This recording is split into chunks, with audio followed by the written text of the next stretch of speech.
Assalamualaikum warahmatullahi wabarakatuh. Perkenalkan, nama saya Anjeres Cilestari, kelas B, Prodi Pendidikan Biologi.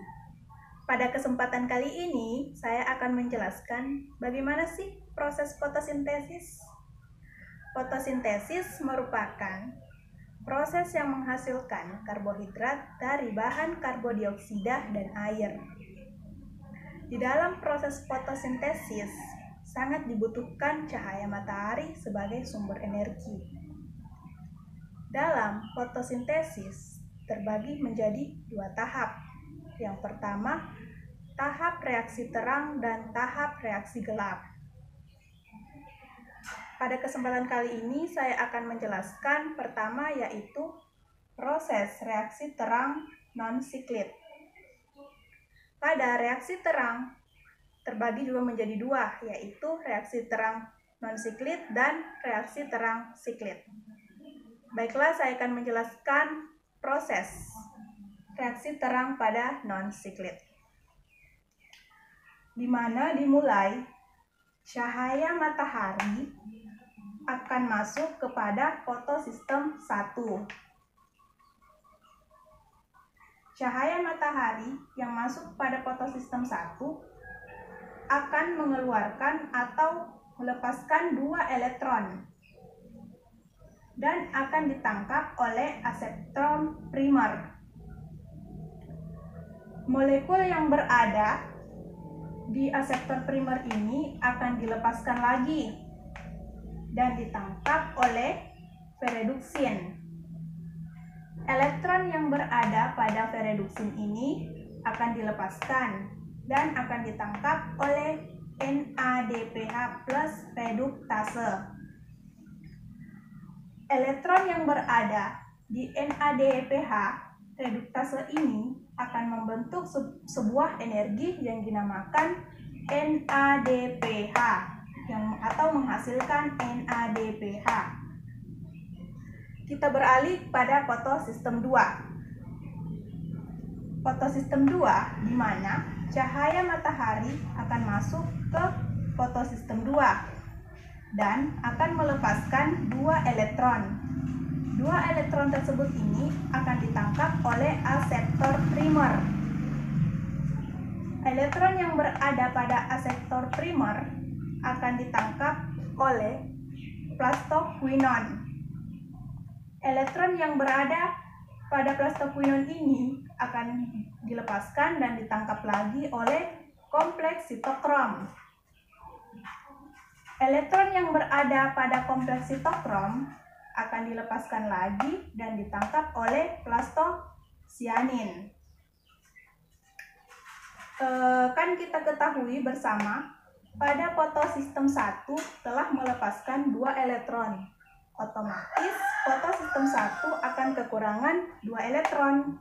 Maka elektron yang berada pada plastosianin ini akan diberikan kepada fotosistem 1. Setelah itu kita berpindah pada fotosistem 2 di mana fotosistem 2 ini telah melepaskan juga 2 elektron. Pelepasan 2 elektron ini akan ditambal oleh H2O atau molekul H2O atau molekul air. Molekul air ini akan masuk pada fotosistem 2 dan pada molekul air ini akan terpecah menjadi O2 dan H+. Pada reaksi terang non-siklit ini akseptor primer dan elektron yang berada pada akseptor primer ke plastoquanin ke kompleks sitokrom serta plastosianin akan membentuk sebuah energi yang dimana disebut ATP. Dalam proses reaksi terang non-siklit ini menghasilkan 2 energi yang dimana terdapat yang pertama NADPH dan menghasilkan juga ATP. Baiklah, kita next pada reaksi terang siklit. Di sini ada gambar atau proses reaksi terang siklit. yang dimana dimulai dari cahaya matahari masuk ke fotosistem 1. Fotosistem 1 akan melepaskan 2 elektron. 2 elektron yang dilepaskan akan ditangkap oleh aseptor primer. Aseptor primer yang telah ditangkap 2 elektron tadi akan dilepaskan dan elektron tersebut akan ditangkap oleh ferreduksin. Elektron yang berada pada ferreduksin ini akan dilepaskan dan ditangkap oleh kompleks sitokrom. Elektron yang berada di kompleks sitokrom akan dilepaskan dan ditangkap oleh plastosianin. Plastosianin ini, elektron yang berada pada plastosianin ini akan diberikan atau kembali lagi pada fotosistem 1.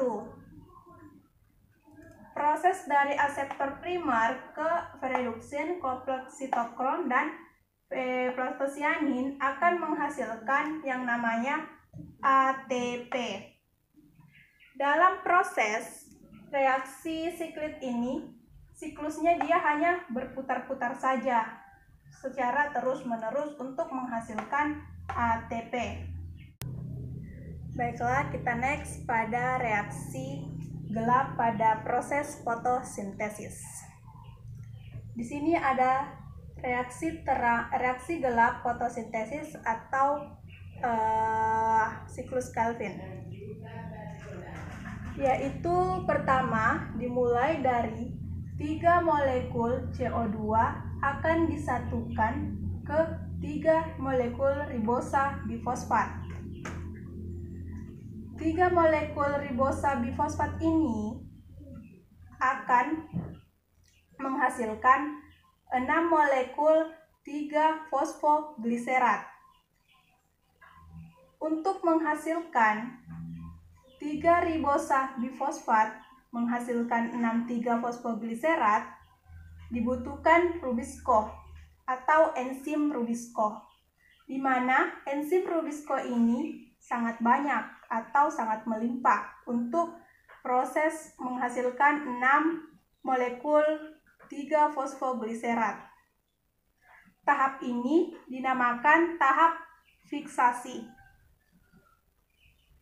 Setelah itu, 6 molekul 3-fosfogliserat akan diubah menjadi 6 gliseraldehida 3-fosfat.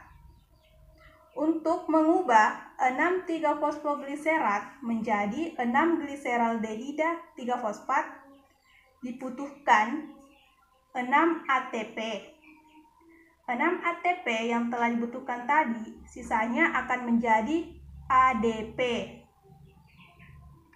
Dan setelah ATP juga dibutuhkan NADPH. NADPH yang telah dibutuhkan tadi, maka sisanya akan menjadi NADPH plus dan H+. Dalam proses 6 molekul 3-fosfogliserat menghasilkan 6 gliseraldehida 3-fosfat, yaitu dibutuhkan ATP dan NADPH. Tahap ini dinamakan dengan tahap reduksi. Setelah itu, 6 gliseraldehida 3-fosfat, 1 molekul akan keluar sebagai proses reaksi gelap dan akan menjadi 5 gliseraldehida 3-fosfat. 5 gliseraldehida 3-fosfat ini akan diubah lagi menjadi 3 ribosa bifosfat. Untuk mengubah 5 gliseraldehida 3-fosfat ini dibutuhkan 3 ATP. 3 ATP yang telah dibutuhkan, maka sisanya akan menjadi ADP. 5 gliseraldehida 3-fosfat membentuk lagi 3 ribosa bifosfat yang dinamakan proses atau tahap regenerasi. Poin penting dalam proses reaksi gelap ini, yaitu adanya satu molekul yang keluar, di mana sebagai proses reaksi gelap. Satu glyceraldehida 3-fosfat yang satu molekul yang keluar tadi akan membentuk glukosa. Untuk menghasilkan satu molekul glukosa dibutuhkan 2 kali reaksi gelap atau 2 kali perputaran dalam siklus reaksi gelap tersebut. Mengenai penjelasan tentang reaksi gelap mungkin itu saja yang bisa saya sampaikan. Jadi kita ketahui bahwa reaksi terang itu terjadi pada grana kloroplas. Dan pada reaksi gelap itu terjadi pada stoma kloroplas. Pada kesempatan kali ini saya cukup sampai di sini menjelaskan bagaimana itu proses fotosintesis dan tahap-tahap apa saja yang terjadi pada proses fotosintesis. Sekian dan terima kasih. Assalamualaikum warahmatullahi wabarakatuh.